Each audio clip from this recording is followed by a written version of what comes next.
Everyone, and welcome back to the Journeymen Sports Podcast. I am Cade, one half of the show. My partner Garrett is not here today. He's also my cousin, also a very close friend.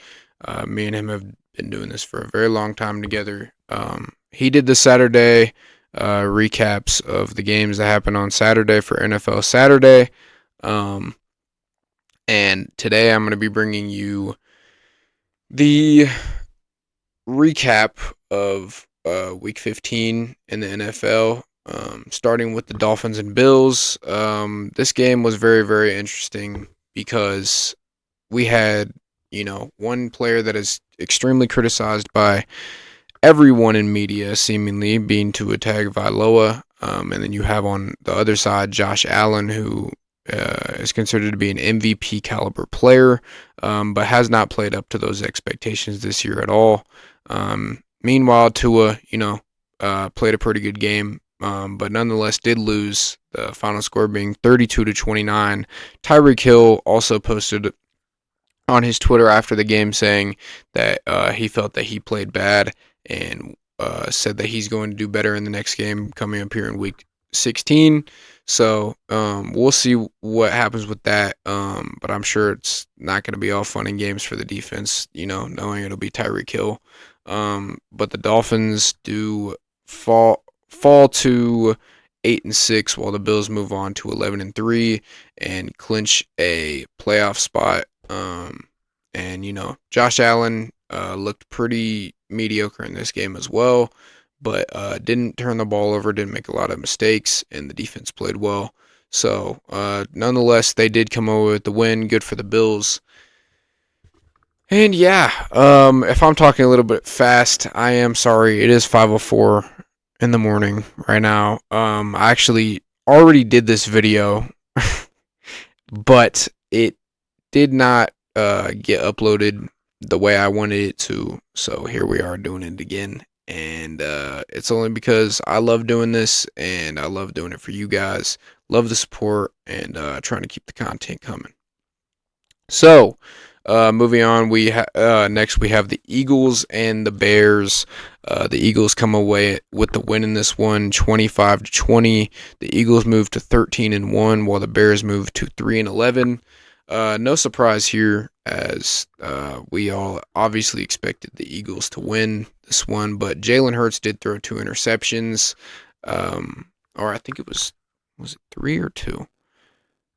Yeah, he threw 2 interceptions, but did rush for 3 rushing touchdowns. Jalen Hurts, he hasn't thrown very many interceptions this year, so I think we do have to be forgiving when it comes to that. And then, obviously, 3 rushing touchdowns from anyone, let alone a quarterback, is absolutely insane. So the Eagles do come away with that one, officially clinching their first round bye in the playoffs, I'm pretty sure. And the Bears, they're still in full rebuild mode. They're always going to play you hard. I think they're like the Lions that we saw last year, to where, they're going to give you a really hard fight. They're going to show you that they're meant to play in the NFL and that they're very capable of that, and that they're going to give you a challenge. But at the end of the day, I think that, they're still going to get beat talent-wise, regardless of how much heart they have, which is, sometimes a sad reality, but that's the way football is. That's the way it goes sometimes. So Jalen Hurts and the Eagles continue to roll. The Lions and the Jets. The Lions and the Jets are both 7-7 now, with the Lions coming away with the win in this one, 20-17. We also recently got news today that Mike White is not cleared to play in Week 16's game, so he is not cleared for contact. So Zach Wilson will get the start, because obviously no one's going to start Joe Flacco, and Zach Wilson's the next best thing. So we'll see if he, has an attitude adjustment and is back playing at a QB1 level. We'll see if he gets his act together and starts becoming the leader that he was drafted to be. So we'll see how that all goes in Week 16. But just know you won't be seeing Magic Mike White this week, and we'll see. That QB controversy and that whole weird situation over in New York continues to go on. So, very interesting situation there. The Jets hung in it for sure. Zach Wilson played in this one, but Jared Goff and the Lions, I think, win their third game in a row. I think the key to that team is just having Amon-Ra St. Brown, because everyone loves that Lions coaching staff. Everyone knows that they're turning stuff around. Everyone loves what they're doing in what they've been doing in the drafts, what they've been doing in free agency. Everyone loves what they saw on Hard Knocks with the Lions. So it's just a matter of all putting it all together, and getting the right talented guys in the building at this point. Which I think they're doing, and they've showed that. And the more Amon-Ra St. Brown plays, it seems like the more they win. And I've been talking about Amon-Ra St. Brown for a very long time. If you've, been watching the channel for a while, you know that. I'm a big Amon-Ra St. Brown fan and a big, supporter for sure. So, good to see the Lions win this one. Two underdog teams, both teams I'll be watching for sure. Both, good storylines and good stuff to look at. So, good. Definitely a good game to watch, and I like watching both those teams play. So I'm going to take a quick little sip here.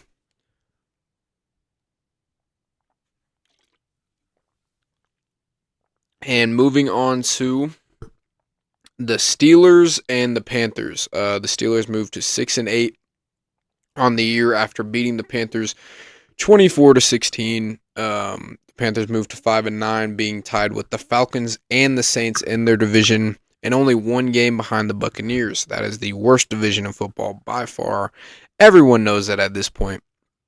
This year, at least, with Tom Brady being a washed-up old head quarterback who thinks he can still play football and still thinks he can just check down every play of the game, and then the Saints being a hurt mess of a team with a bad coach and bad quarterbacks.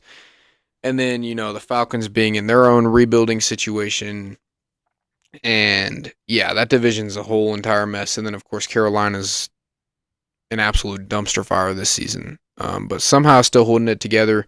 Not in this game, though, as they do lose 24-16 to the Steelers.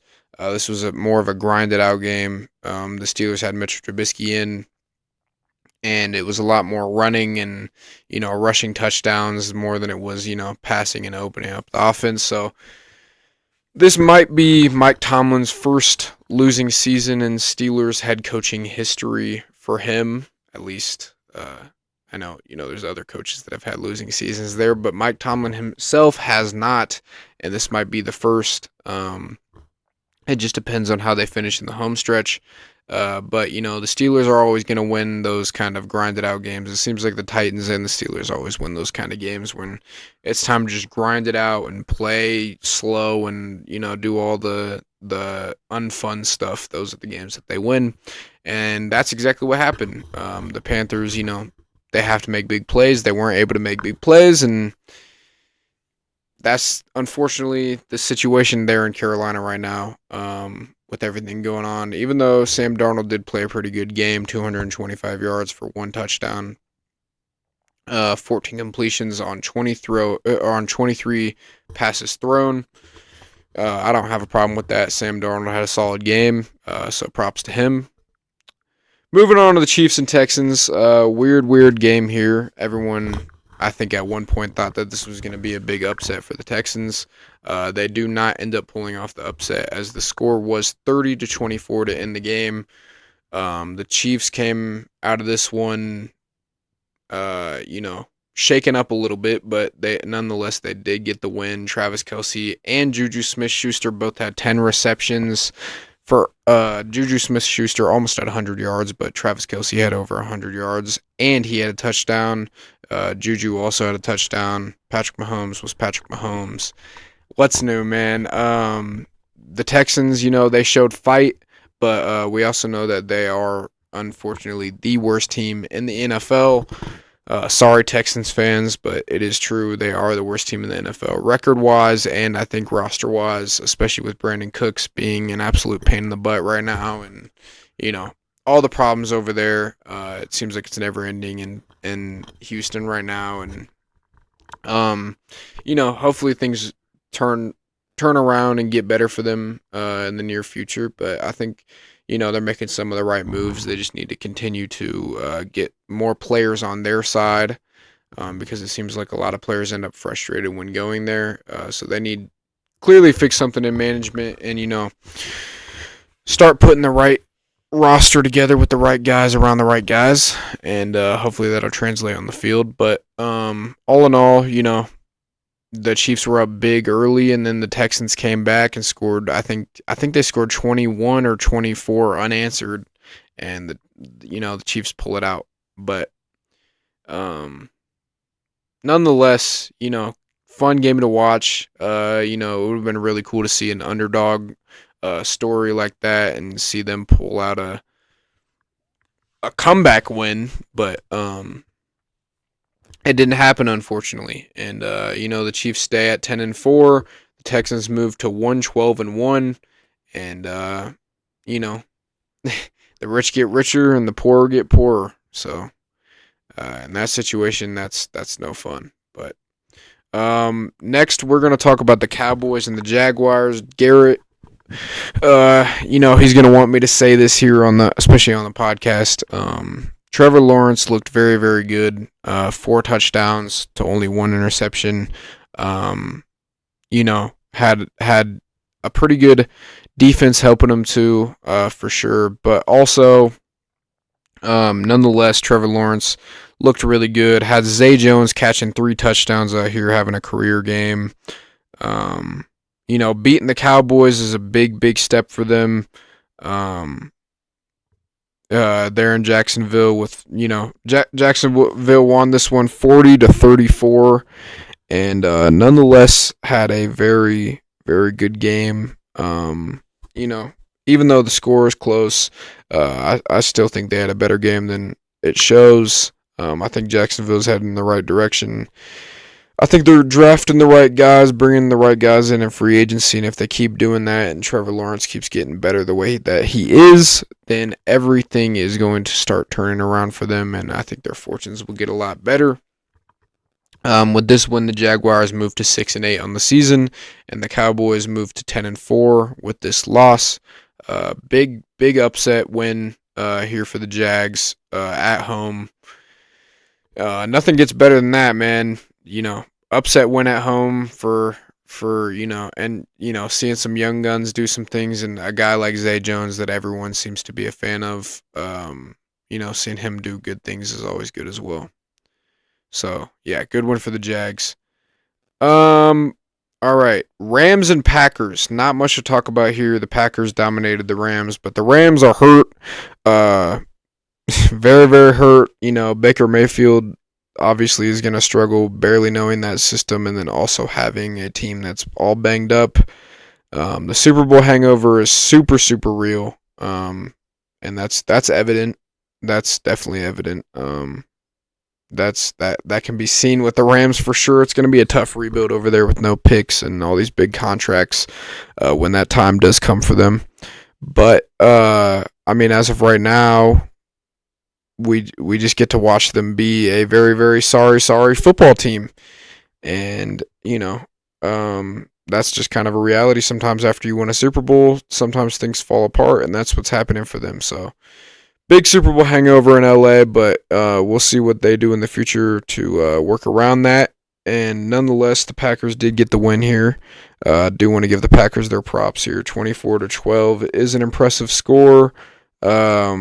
A.J. Dillon had 2 touchdowns. Aaron Rodgers threw for a touchdown. So all in all, pretty good game.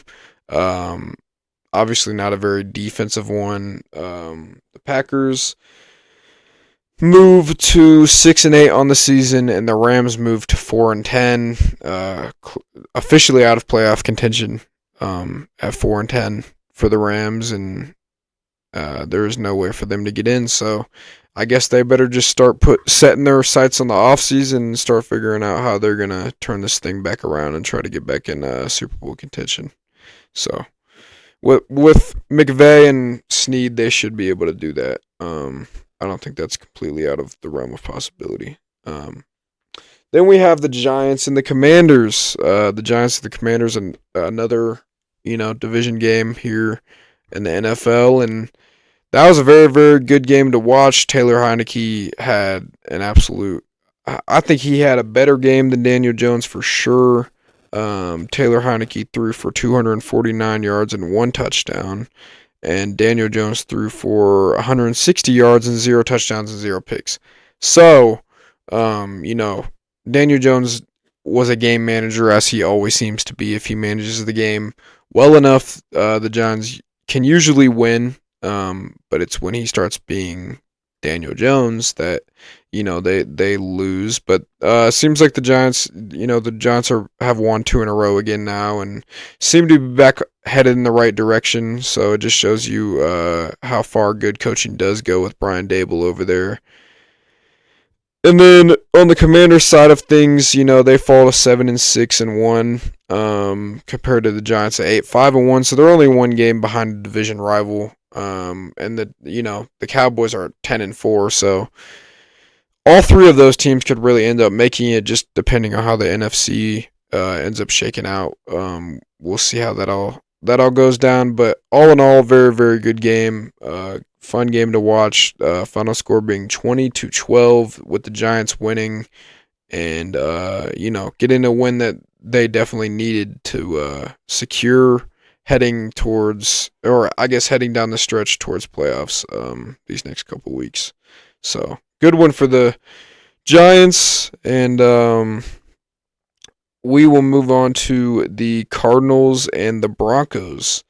The Cardinals and the Broncos, man, good for Brett Rippon. We got to see Brett Rippon, the Boise State backup quarterback, come in for Russell Wilson. And we've seen him step in before for different guys in the past as an option. But, it seems like, this is the second week in a row we've seen him come in a game and make some plays and look like he knows what he's doing more than Russell Wilson does. And Russell Wilson being the $245 million quarterback, I don't see why your backup is outplaying you.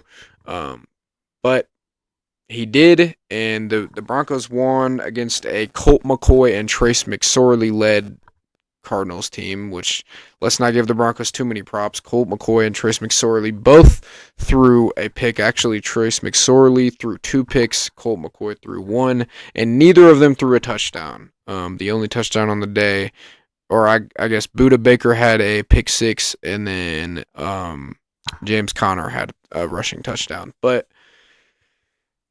outside of that, the Cardinals couldn't do anything. The Broncos did end up pulling this one out, I believe 24-16. Let's make sure, yeah. Or 24-15, I'm sorry. 24-15. Brett Rippon threw for 197 yards, a touchdown, and a pick. And Latavius Murray had 130 yards on the ground with a touchdown. If you watched him in New Orleans, or you watched him in, Houston with the Texans, or really anywhere Latavius Murray's played, you know that he's a very, very good number 2 running back, and he's a solid number 1. Can definitely play a number 1 if he needs to. So, love to see that for Latavius Murray. Love to see that for the Broncos, who proved that they can still win a football game, even if it is against a very, very bad team. Nonetheless, they did get it done with a backup quarterback, which is impressive. So good to see the Broncos win one. The Broncos moved to 4-10 with that win, easily being the most disappointing team of this season.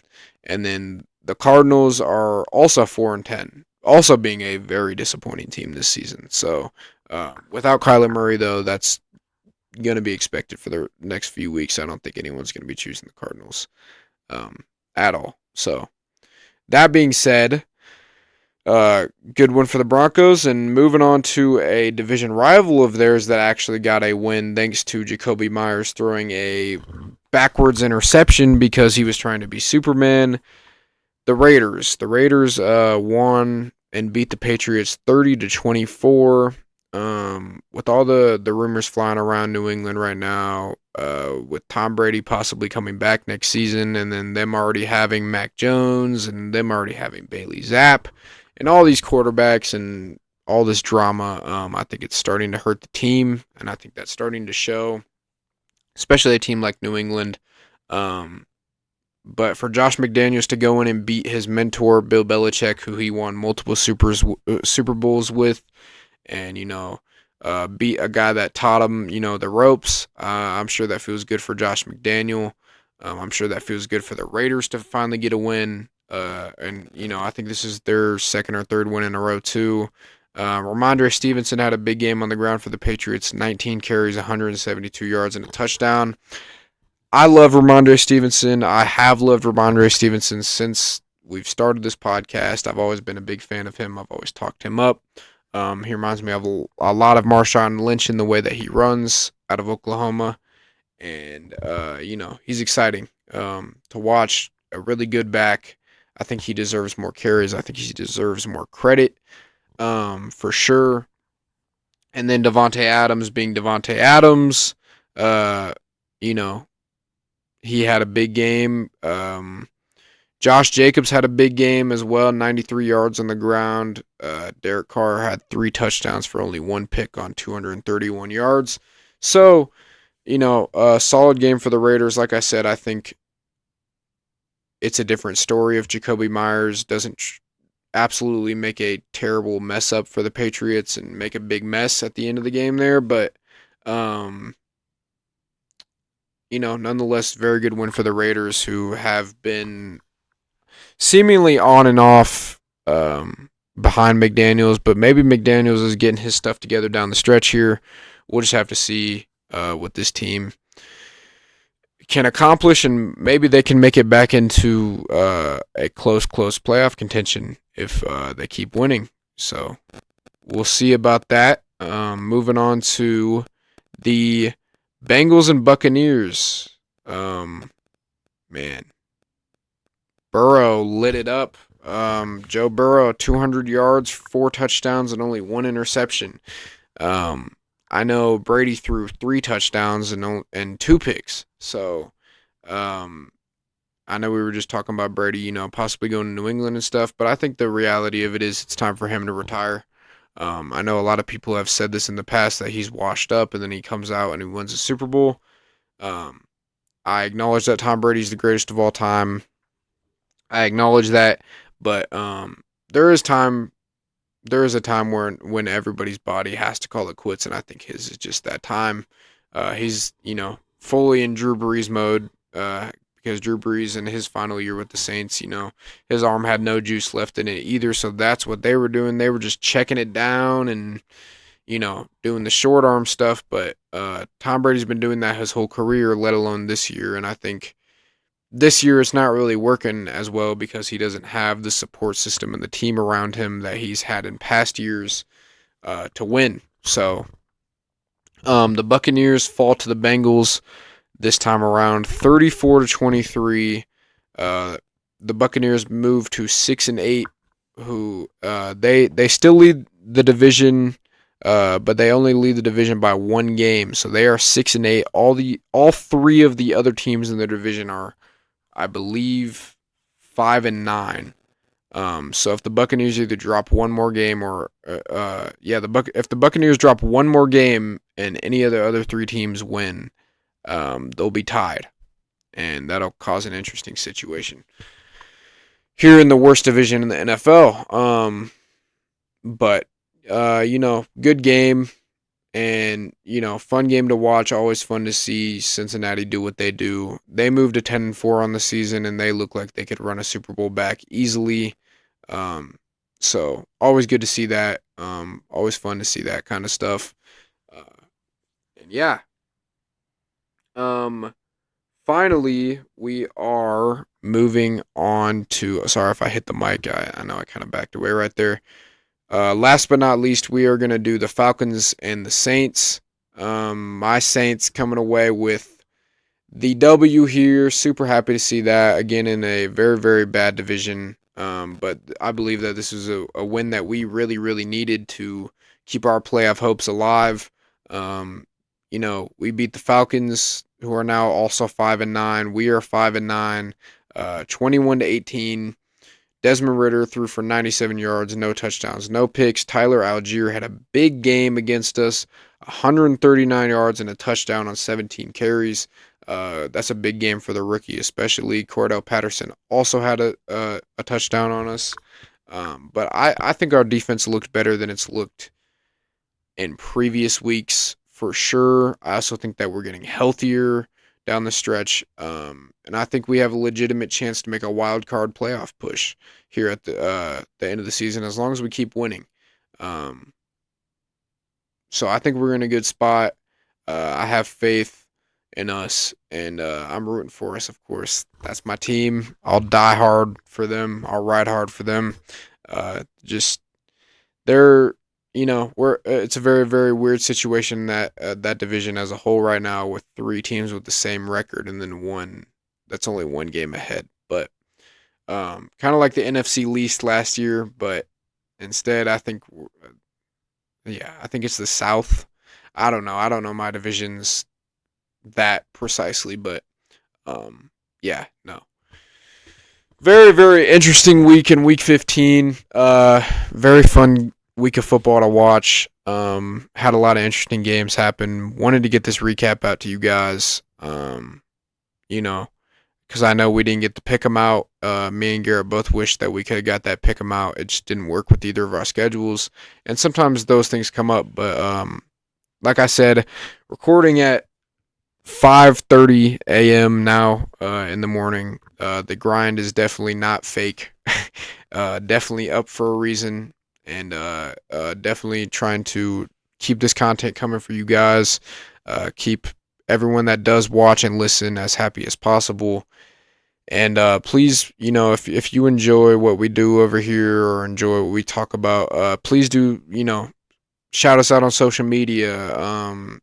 Spread us anywhere you can get us. We appreciate all the eyes and ears that we can get, and it really helps us out.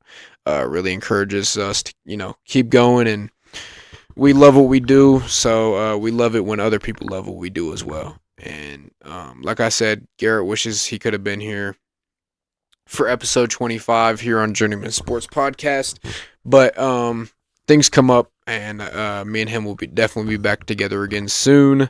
But had to bring you guys this solo episode. Had to get this recap out for you guys. Really hope you guys enjoyed.